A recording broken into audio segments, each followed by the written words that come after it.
take it away, sir. Thanks again. Appreciate it, John, for the intro and such.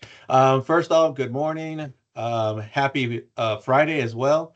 So thanks again, Brandy, for being participation. Also, Dr. Joe, and also Karina as well. So thanks again. I appreciate it for stopping by and watching my presentation.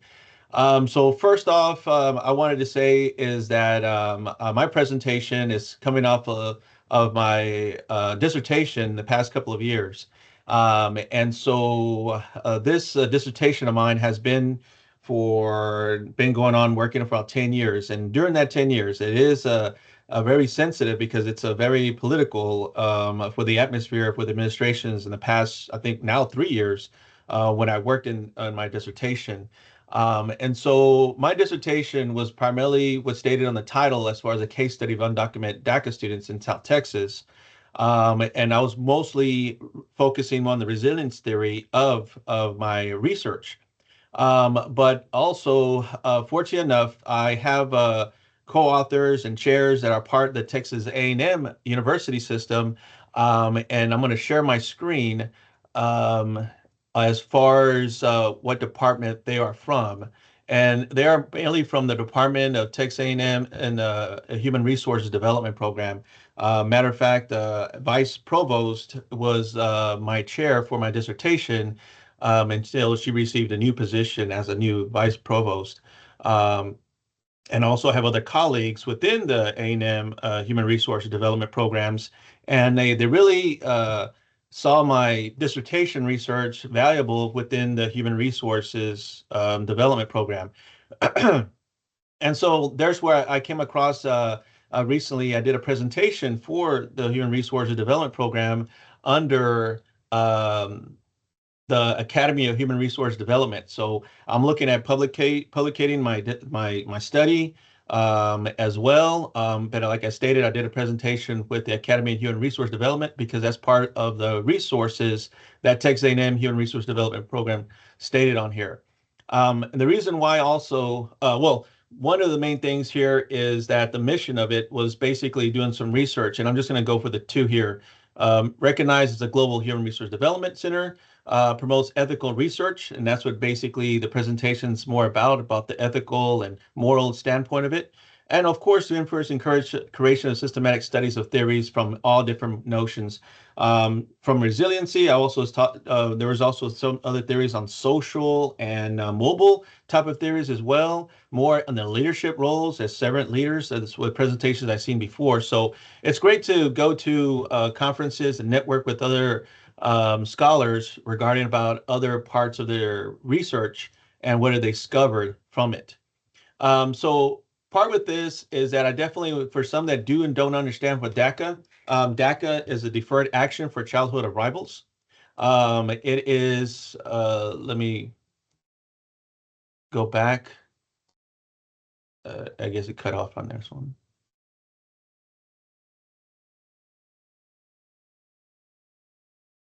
All right. So I stopped sharing, but I'm going to share again. Sorry about that. You were just sharing. Yeah, somehow it kicked me out. Where am I? Where am I? Here it is. So now this is the topic I was mentioning about is what the DACA Childhood Arrivals Act is this and how they're eligible. It is it's right now. I'm sorry. The question to qualify is the age. On my study, I had 5 individuals, and it's a qualitative research, which is all interviews. It's not quantitative with any numbers or surveys. But I spoke with 5 individuals, and these 5 individuals stated to me that they came in the United States when they were children, maybe the ages from 4, ranges all the way from 10 years of age. Parents undocumented, but they crossed the border here, and all these my studies were from the Rio Grande Valley area. And so I'll discuss a little bit further as I go on. So when they came to the U.S. and education, in order for you to basically be eligible for DACA is the age. when they came to the U.S. Also, they have any type of past criminal histories whatsoever with those individuals. And then secondly, too, if they graduated from the high school system. Again, we can talk a little bit more after as far as how the DACA became about. And again, just a small little history. It's related to more of the Dreamers Act on such. Now, this is something I've basically been researching the past, right now, 15 years regarding the Dreamers.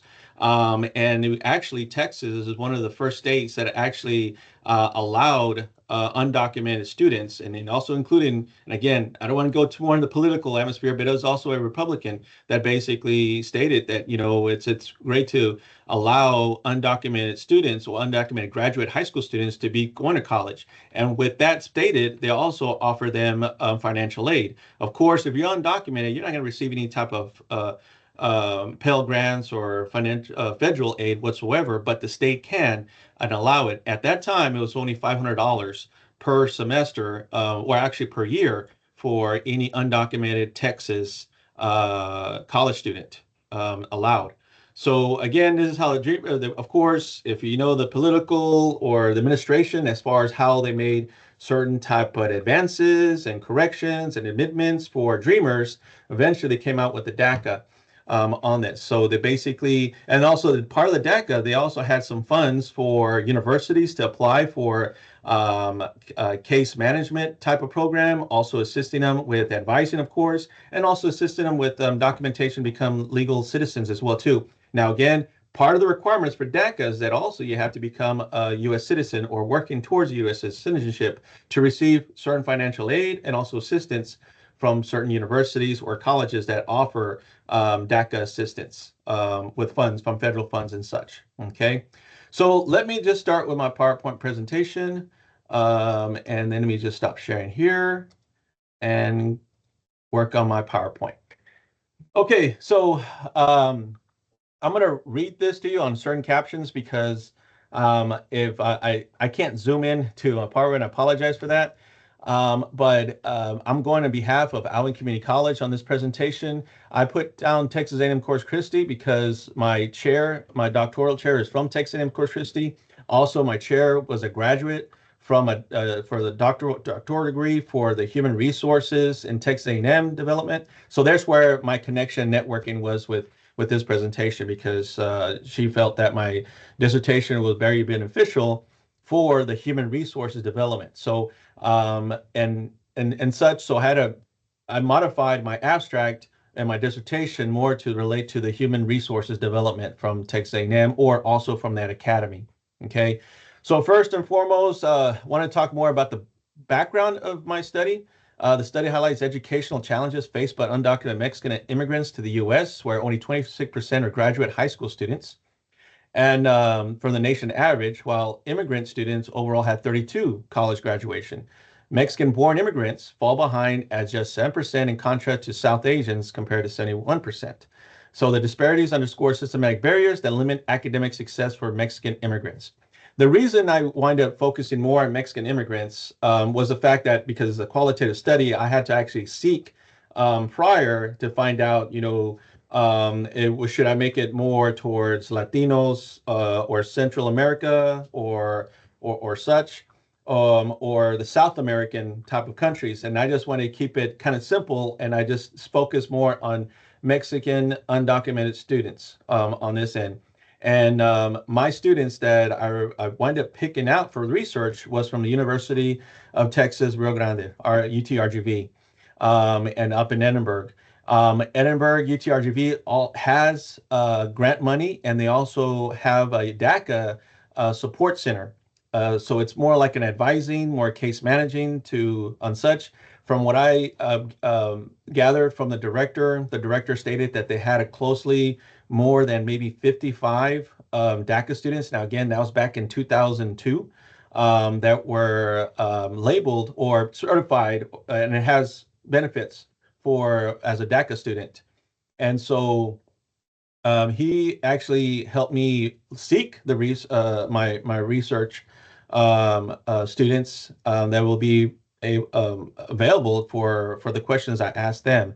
And so again, my methods of study was to examine the resiliency of first generation documented DACA students the Mexican descent in South Texas, which they never they're going to college. As a qualitative case study, as a demographic profiles I had from the research from all these individuals. I followed with some questions and experiences, and I basically highlighted their challenges and persistence and such of how they actually are as a student at a university here in Texas. So my research questions were like my primary question was the students develop resilience to navigate higher education and career challenges, and those are mostly I was focused on that first question.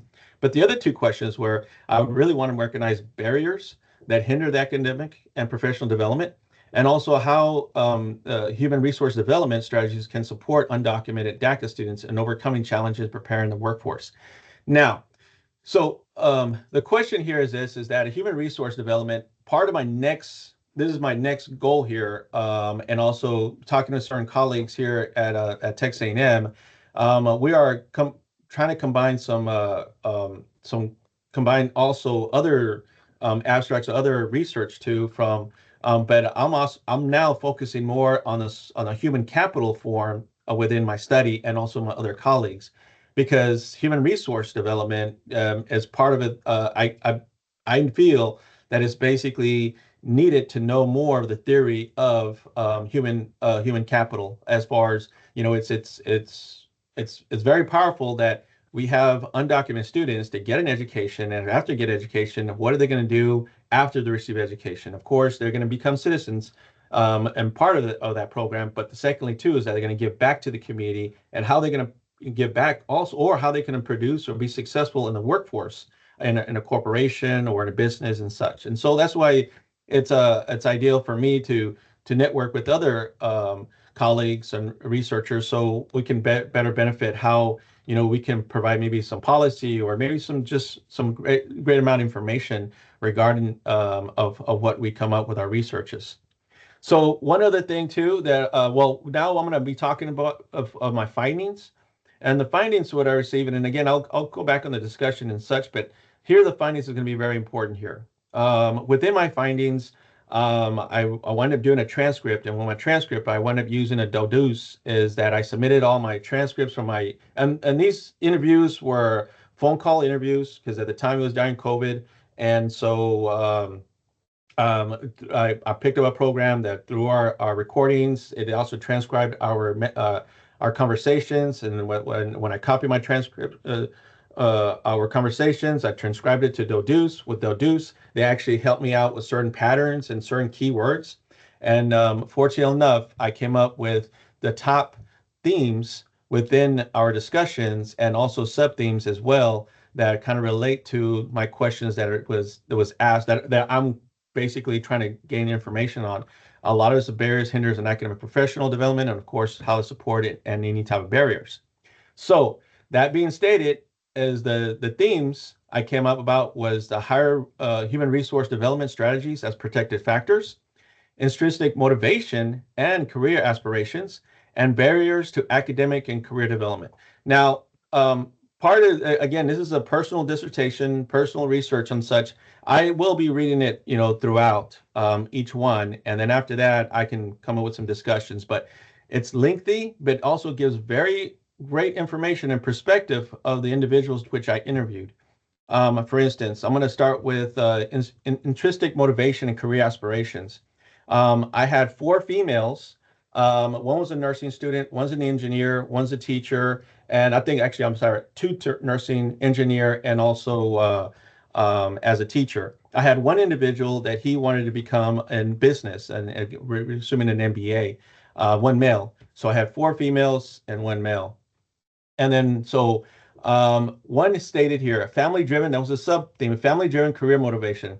I saw how much my parents struggled where I was growing up and how much they would actually tell me that they regretted not being able to graduate high school so that they could go to college. I would rather have a better future just to know and give my parents back and thank them.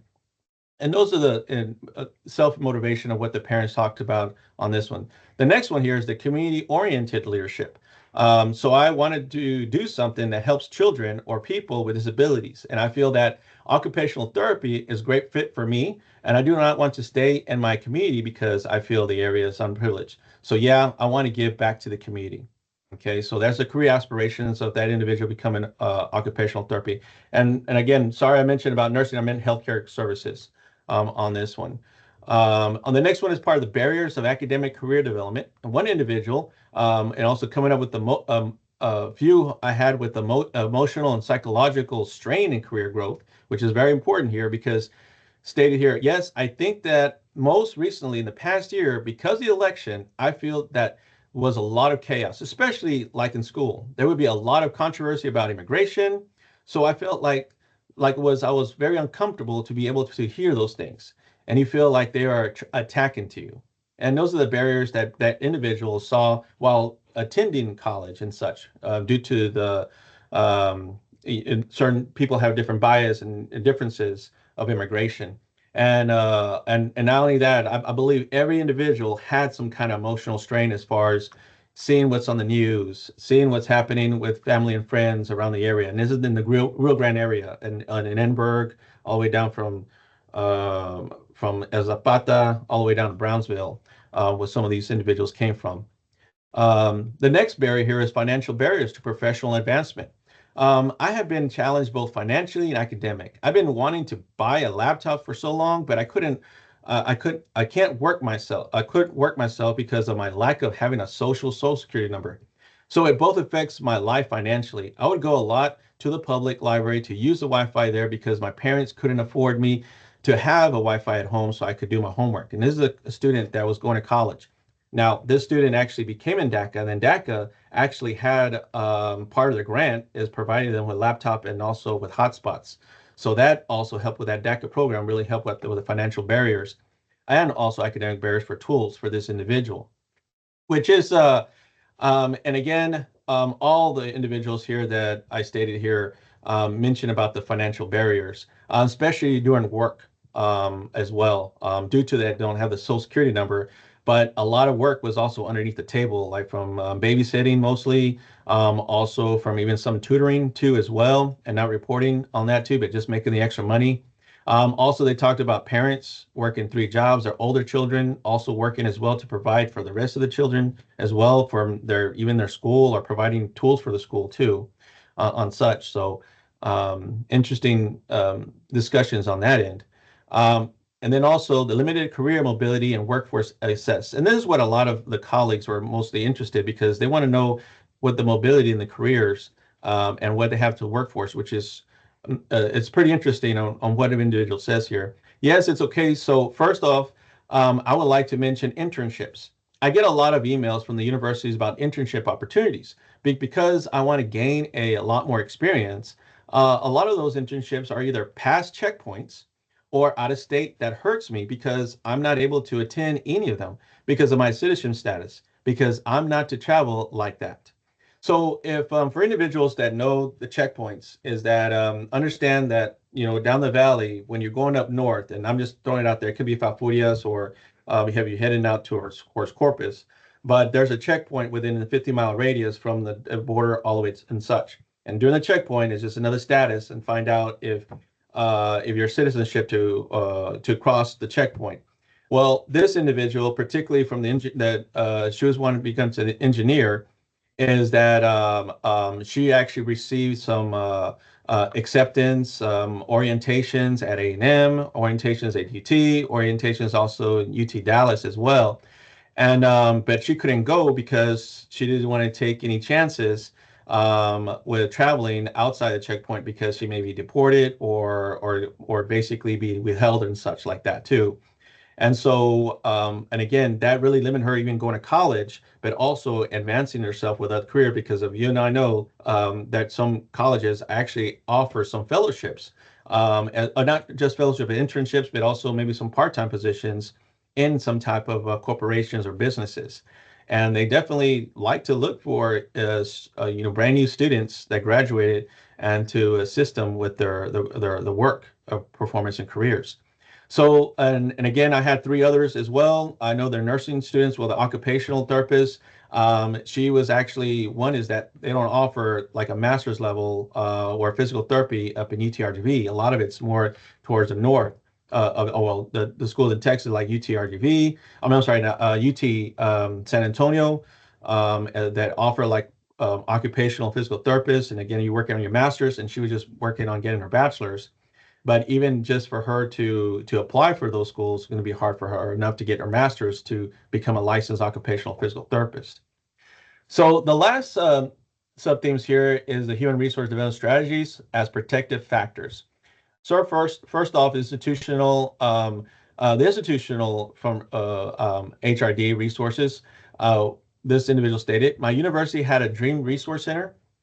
It was a beneficial because it made me feel welcome. It made us feel like we could get help. I spoke with one of the directors. I believe that he was very warm and welcoming and always open to the doors. He told me that these dream centers were made for us because there were so many of us at school because of the proximity of the border. And now, so I was talking about the DACA or Dream Center from what I stated here that UTRGV offers. Financial support.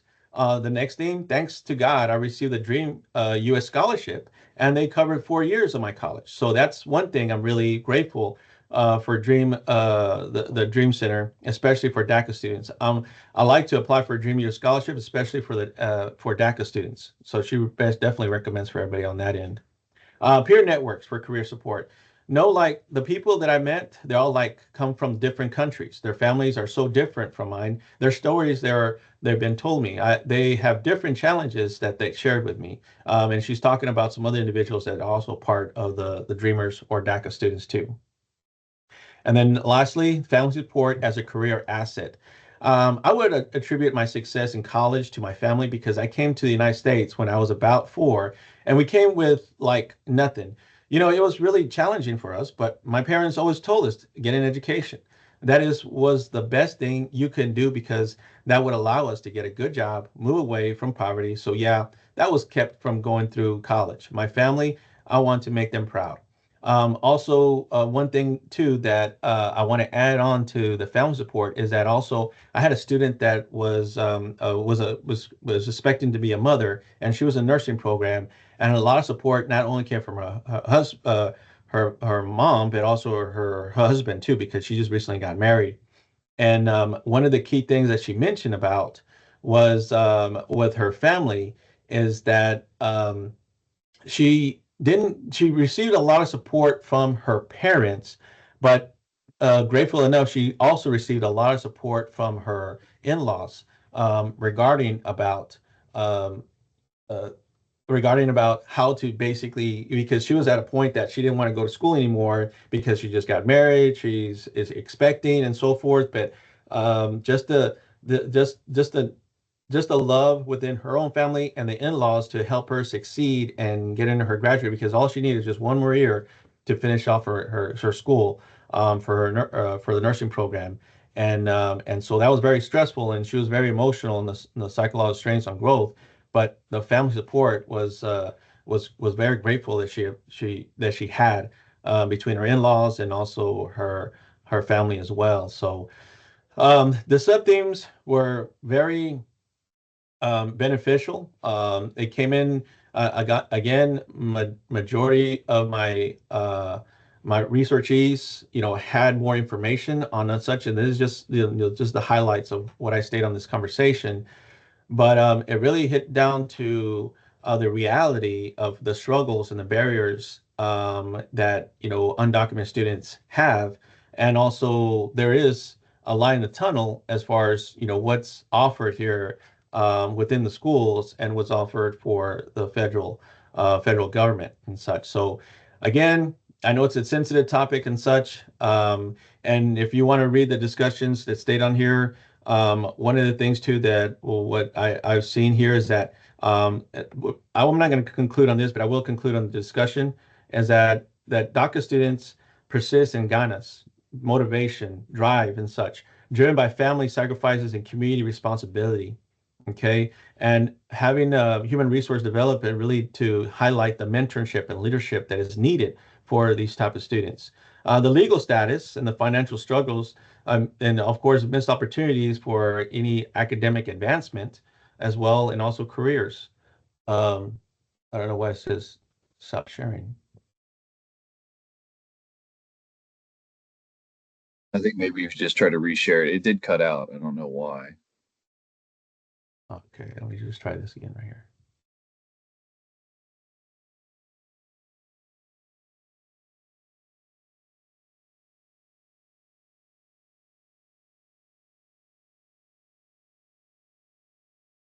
I'll just, hey, can you see that? It came back up and it's going black. I think are you on multiple monitors right now? Yes, sir. I think that might be what it is. Let me go back. I know in PowerPoint at the top, Yeah, let right? me just, Yeah, there you go. yeah, because I'm about to finish off here. I'm just Okay. gonna highlight this right here. Um, and again, the next question is also the networking and scholarships that the federal government or even the state offers as well too. And I think offering more programs like this is going to be very beneficial for students in these type of needs. So um, I just want to conclude um, my PowerPoint, my presentation here that stayed on here. On a personal note, I will state here is the reason why I pursue a research in DACA or Dreamers is because in 2008 I was an athletic director at Coastal Bend College, and so um, not sure you can see me. I didn't I'm no longer sharing my PowerPoint. I can leave it on. I'll leave it on in this minute. But in 2008, I have a college soccer program, and I just hired a coach, and the coach wanted to go down the valley because he knows there's a lot of good soccer players out at down the valley, and I'm talking about maybe from Far, San Juan, in those areas. And so he had a tryout there. He said he had like 30 some guys out there for men's soccer, and he said that he has some, and we he said that he's wants to sign maybe 5 individuals there for sure because they're top notch. They can really not only play in the JUCO level, but they can probably play at the university level, which is great. We have scholarship. We have to we at that time we only had dorm and meal scholarships and such, and that's it. And so he said, I need for you to go. And he was just a part-time coach, and I was a full-time athletic director. And I said, well, you know what? If they need to be signed, I'll go down the valley and sign them myself. He said, yeah, go ahead, please do, and offer them a scholarship as far as the dorms. So I went down the valley. I called a couple of guys to meet me at their parents' home. So not only will I get to sign their LOI, the letters of intent for scholarship, and I was also helping out with their registration and also their financial aid as well too, if needed, or just actually look with their financial aid. So I called the kids up. They're excited to meet with me. They did a little party, signing party out at their school. Assigned 2 guys. It was actually in La Jolla High School, in down the valley, and so made a great presentation, table, all that good stuff. And then afterwards, I went to the parents' houses because they were going to have a little meal there and such. But at the same time, I was going to go out there and help them out with their registration as well too. So I went to their house and talked to the parents and talked to the students regarding about, hey, you know what? We have, where Coastal Bend College is at. It was a brand new athletic program and such. And then when I sat down with the individual, I registering for already at Coastal Bend and such.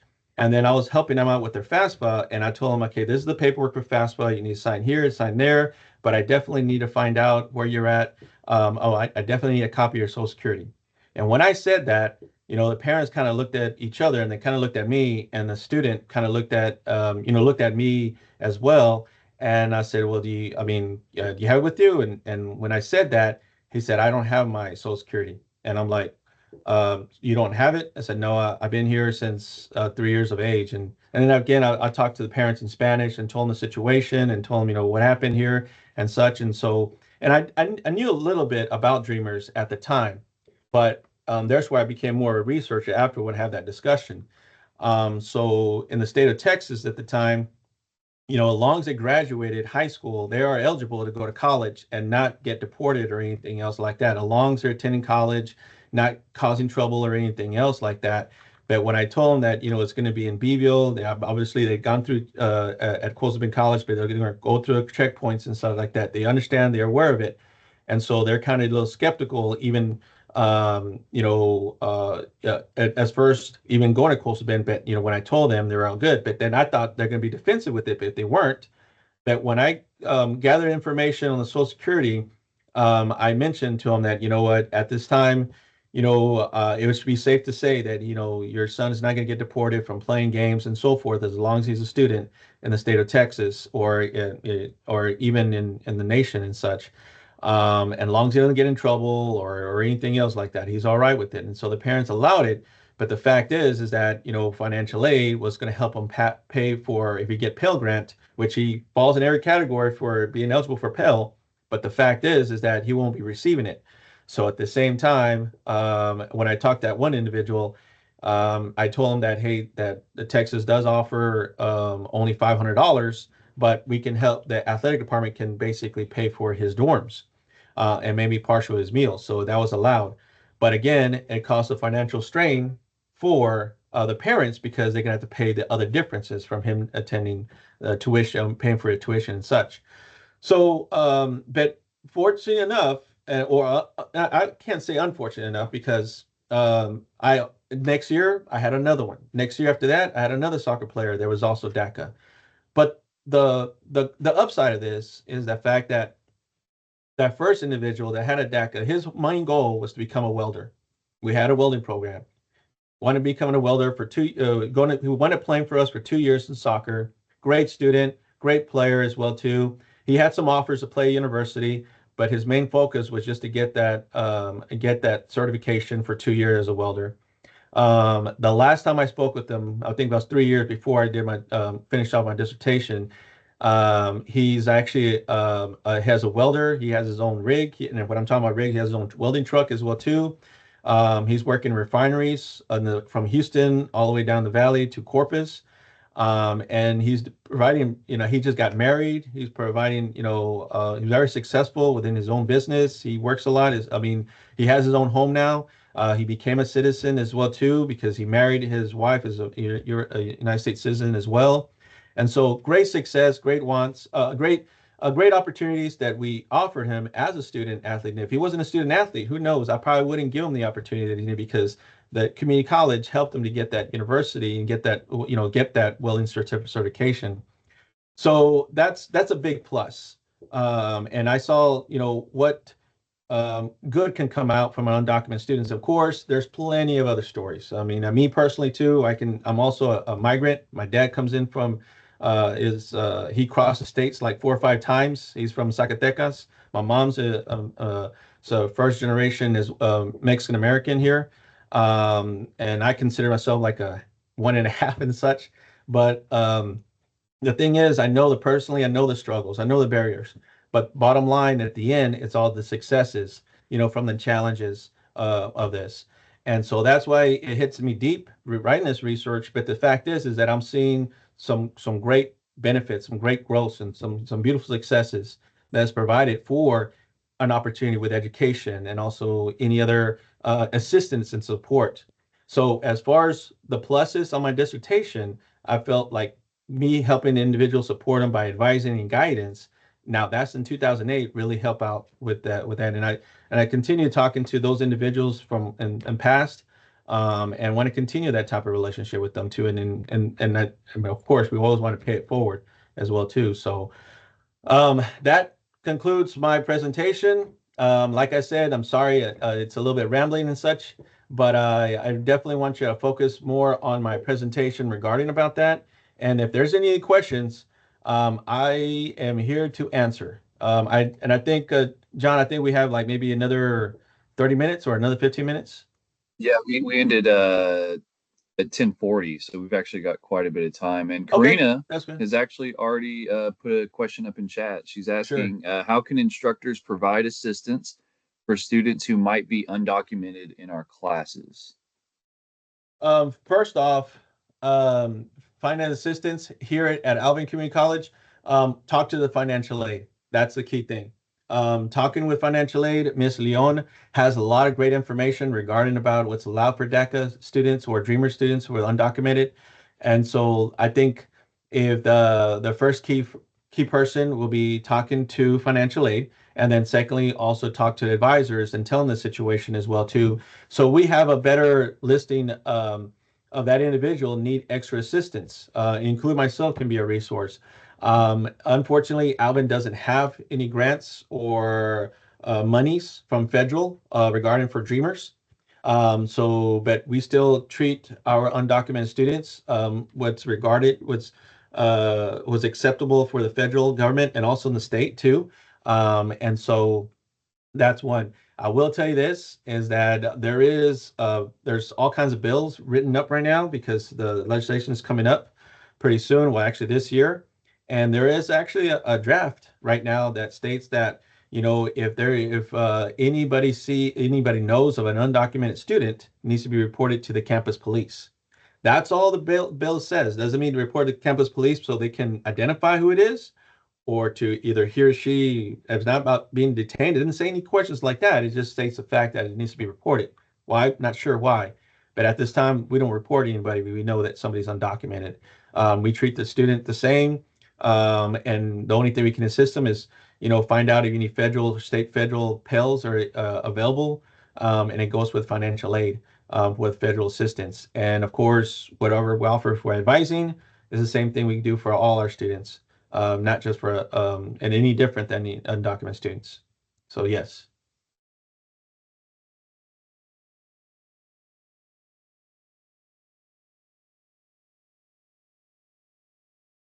All right, let me see.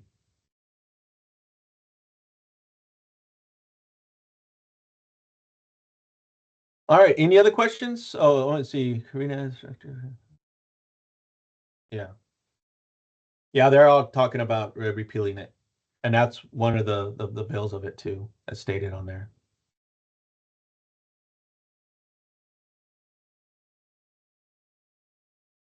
Well, while anyone else is thinking, I'll go ahead and ask a question, Yeah, Dr. sure. Vasquez. I forgot what the meeting was called, but I know you went to the state capitol. What was it, like Mhm. last month or Yes, whatever? sir. As a part of that, did you learn anything unique or new about any of your research or anything going on with DACA when you went there and met and spoke with anybody? Well, I met with this is the our senator here and also a representative on our local areas, and both of them didn't much to say anything else about repealing or the Dreamers or DACA and such. I believe they were more concentrated and interested more in the choice of education of choice, and that was more their heated debate and answers of it. They want to hear from our students. And then the one thing they did want to talk about is also, as I think mentioned about for immigration or such, it was mostly about retaining immigrants and such, but that's a whole different, ball game regarding about that. But that's basically it. But they were more interested in the choice. They to be voted on, their discussion on, and what the bill's been written on as far as the drafts goes. But yeah. Cool. Thank you. And also thank you for this presentation. This was it was very enlightening. I was glad to see that you were presenting on this. So thank you for doing this work for Thanks, sure. John. Appreciate it.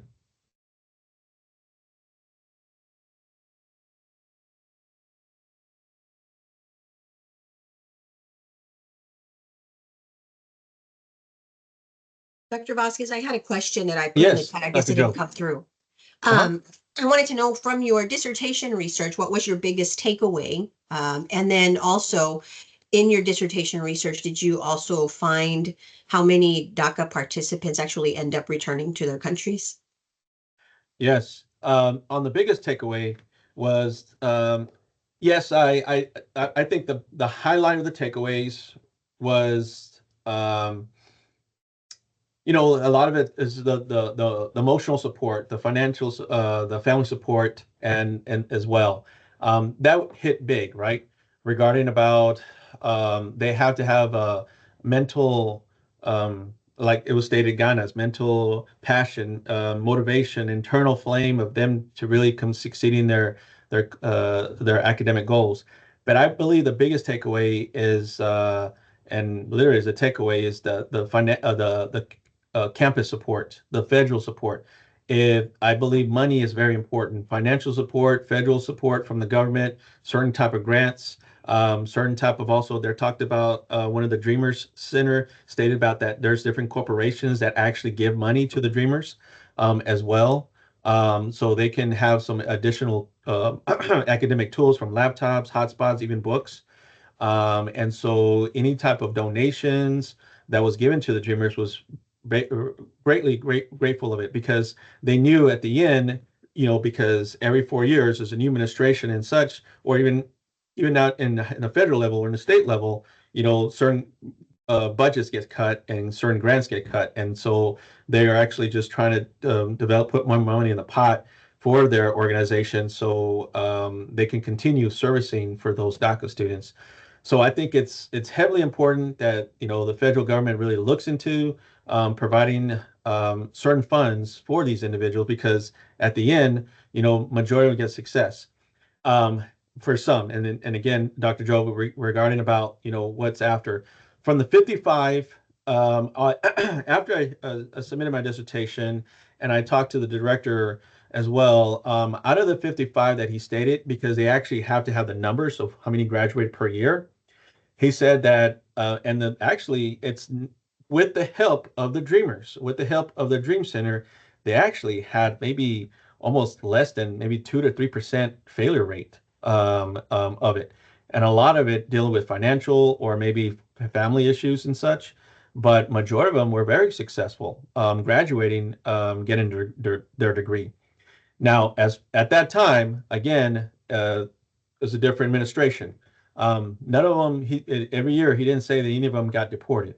Again, the Dreamer Center was there for 4 years. Since he's been there for 4 years, he hasn't seen now. He had family members being deported or some good friends of them that have, but not for the students didn't get deported. If anything else, they just didn't complete their bachelor's at UTRGV. I did have one student on my research that one of her father got deported during the time that which was in high school, and she was going to go and apply for her undergrad, and her father got deported, and so she was actually thinking about not going to college at all. But the assistance of her family, her mom that was here, and also other family members, aunts and uncles, really pushed her to continue going to college because she was the top 10% of her class in high school, and they didn't want her to fail with that.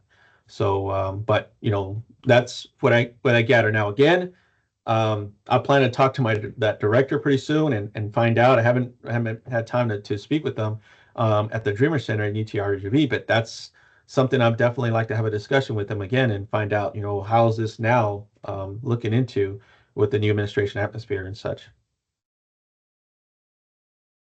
Thank you, Dr. Vasquez. Thank you.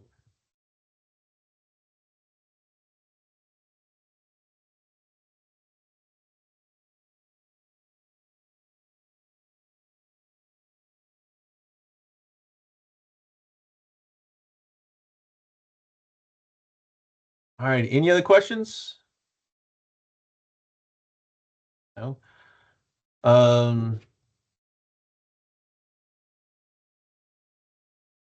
Let me see here.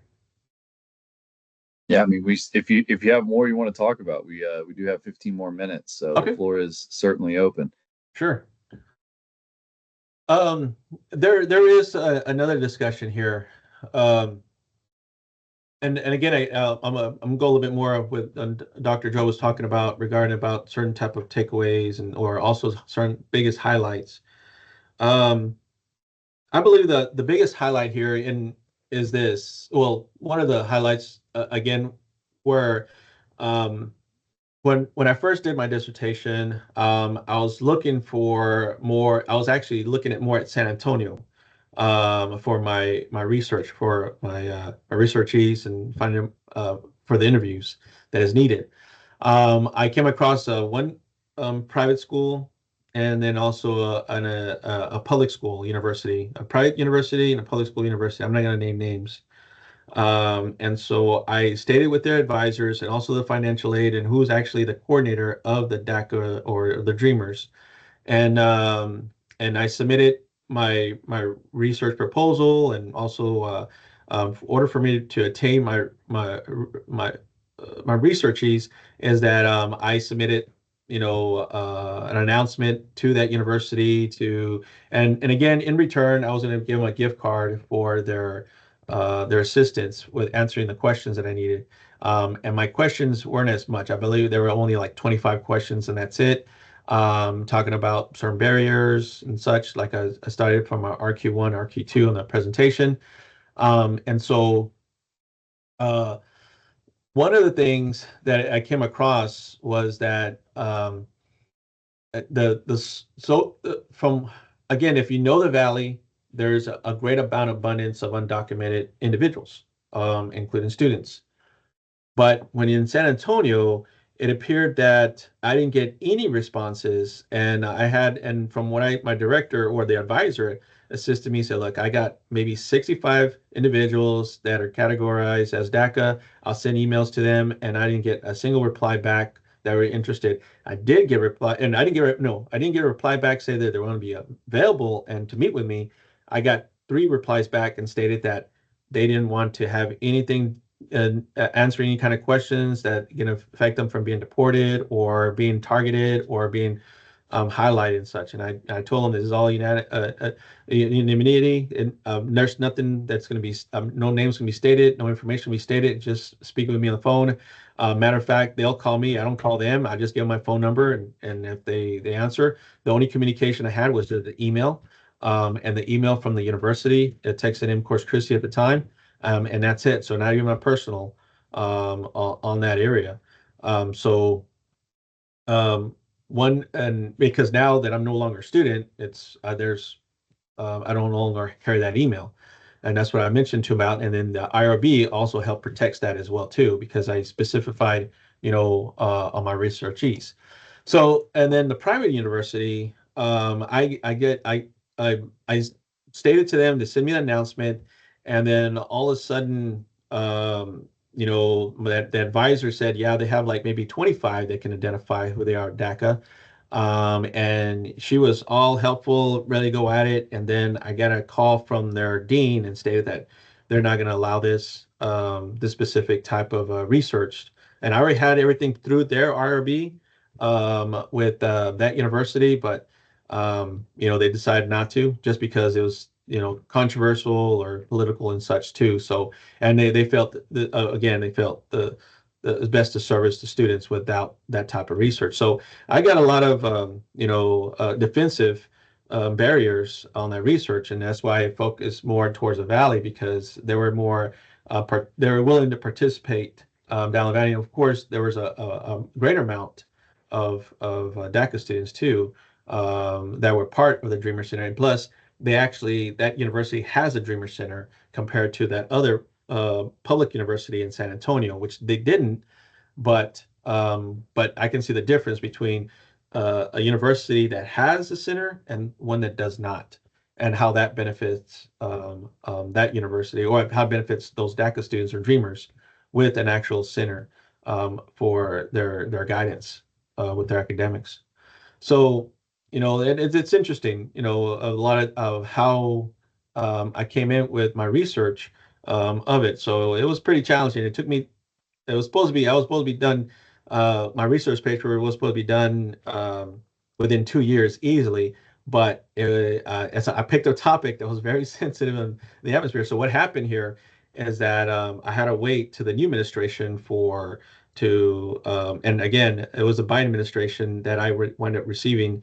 My researchees were very more open to discussing and talking to me. At the time with the other university, it was still with the Trump administration on that end. So it's just different with the political atmospheres and such.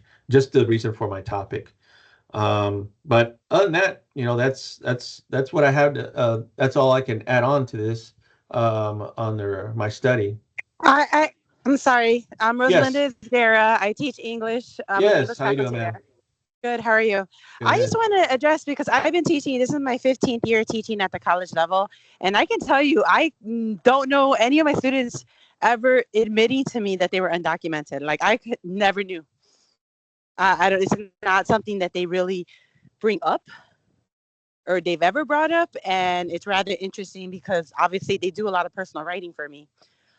So not sure like it's all interesting to me, but I guess I don't ever know my students at that personal level.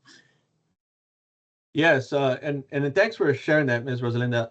The other thing too, one of the research questions when I was asking, they responded back, is that they actually keep very things quiet. It's a biggest secret out there regarding within the family. And then again, with the Hispanic family and also part of their culture is that, when they're so clean to their family morals and support that even secrets are held deep.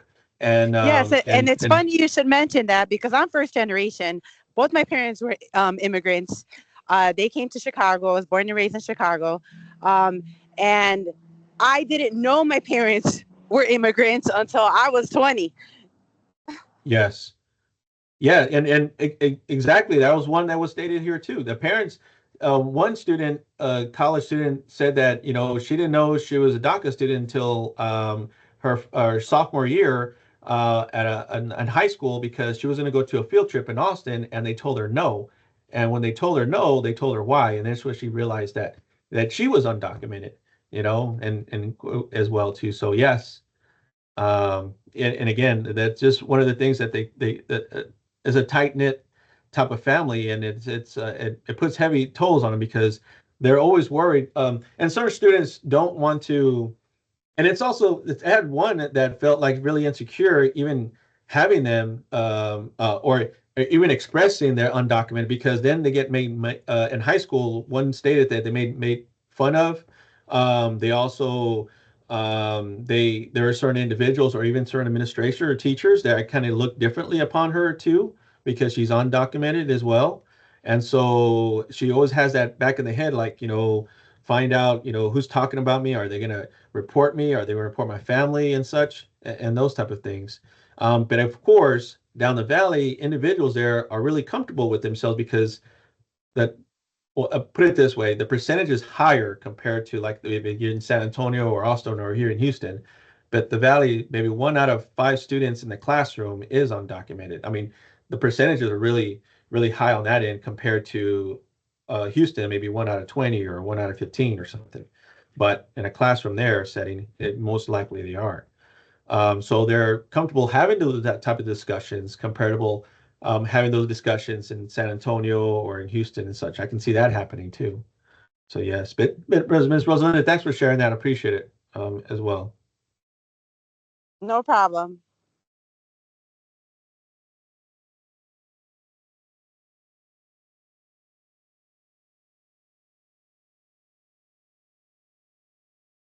Dr. Vasquez, I've got to run. Thank you so much for this presentation. No, Very thank you, Dr. timely. Jove. I Appreciate appreciate it. it.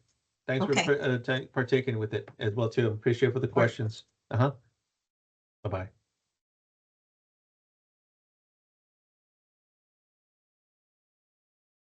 We still got another 6 minutes if anyone else has any questions. If not, then what's the next presentation? Is the next presentation at 10:40? At 10:50. So there's 10:50. Like yeah, 10 minutes between? wait, let me double check. Okay. 10:45. So there's a 5-minute break between. Okay, yeah. So if there's any other questions, I can't thank you enough. I appreciate it for uh express my research and also what I'm trying to benefit and make people aware of maybe certain policies and procedures or certain policies or the government policies as well too. But I can't thank you enough. I appreciate it, and hopefully I'll see you soon on campus. I'll see you around. Thank you. Thank you so much. Appreciate it.